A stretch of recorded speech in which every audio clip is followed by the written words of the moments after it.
ಏನಪ್ಪ ಏನು 40% ಬಿಜೆಪಿಯಲ್ಲ ಕಾಂಗ್ರೆಸ್ನಲ್ಲೂ ಇದೆ ಅಂತ ಆರೋಪ ಮಾಡಿದ್ದಾರೆ.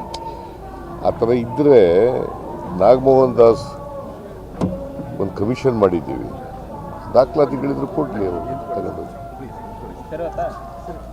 ನಾಗಮೋಹನ್ ದಾಸ್ ಕಮಿಷನ್ ಮಾಡಿದ್ದೀವಿ.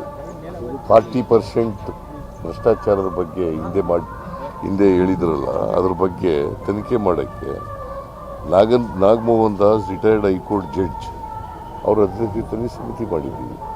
ಅವ್ರು ಏನು ಹೇಳಿರೋದು ಅಧಿಕಾರಿಗಳು ಕೇಳ್ತಾವ್ರೆ ಈಗ ಅಂತ ಅಲ್ವಾ? ಇದ್ರೆ ಯಾರು ಅಧಿಕಾರಿಗಳು ಕೇಳ್ತಾರೆ ಅವ್ರ ಮೇಲೆ ಕಂಪ್ಲೇಂಟ್ ಕೊಡಲಿ.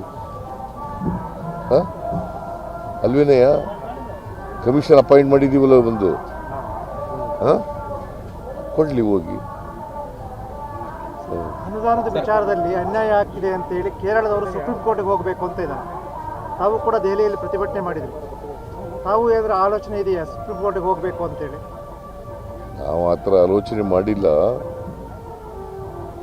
ಬಟ್ ಅನ್ಯಾಯ ಆಗಿರೋದು ನಿಜ.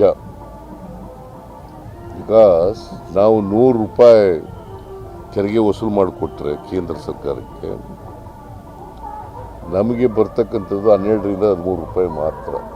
ಅದು ಬರೀರಿ ದಯಮಾಡಿ. 100 ರೂಪಾಯಿನಲ್ಲಿ ನಮಗೆ ಬರೋದು 13 ರೂಪಾಯಿ ಮಾತ್ರ. ಇನ್ನು ಉಳಿದದ್ದು 87-88 ರೂಪಾಯಿ ಕೇಂದ್ರ ಸರ್ಕಾರಕ್ಕೆ ಹೋಗ್ತದೆ. ಇದೇ ನರೇಂದ್ರ ಮೋದಿಯವರು ಹೇಳಿದ್ರು, ಗುಜರಾತ್ ಮುಖ್ಯಮಂತ್ರಿ ಆಗಿರುವಾಗ ತೆರಿಗೆ ನಮ್ಮ ರಾಜ್ಯದಿಂದ ವಸೂಲು ಮಾಡ್ತೀವಿ, ನೀವು ತೆರಿಗೆನೇ ವಸೂಲು ಮಾಡಿಬಿಡಿ ನಮ್ಮ ರಾಜ್ಯದ್ದು ಅಂತ ಯಾರು ಹೇಳಿದ್ದು? ಮಿಸ್ಟರ್ ಮೋದಿ. ಯಾವಾಗ? ಮುಖ್ಯಮಂತ್ರಿ ಆಗಿರುವಾಗ. ಈಗೇನು ಹೇಳ್ತಾರೆ?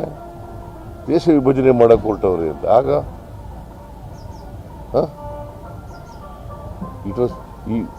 ಆಗೇನಂತ ಕರಿಬೇಕು? ಆಗ ಈಗ ನರೇಂದ್ರ ಮೋದಿಯವರು ಹೇಳ್ತಾರಲ್ಲಪ್ಪ, ನಮ್ಮ ತೆರಿಗೆ ನಮ್ಮ ಪಾಲ್ ಕೇಳಿದ್ರೆ ದೇಶ ವಿಭಜನೆ ಮಾಡಕ್ಕೆ ಹೊರಟವ್ರೆ ಅಂತ ಹೇಳ್ತಾರಲ್ಲ ಈಗ. ಆಗ ಮುಖ್ಯಮಂತ್ರಿ ಆಗಿರುವಾಗ ಏನಂತ ಕರಿಬೇಕು? ಅದಕ್ಕೆ ದೇಶ ವಿಭಜನೆ ಮಾಡಕ್ಕೆ ಹೋಗಿದ್ದವ್ರು ಯಾರು? ನರೇಂದ್ರ ಮೋದಿಯವರಲ್ವಾ? ಅವ್ರು ಬರೀರಿ.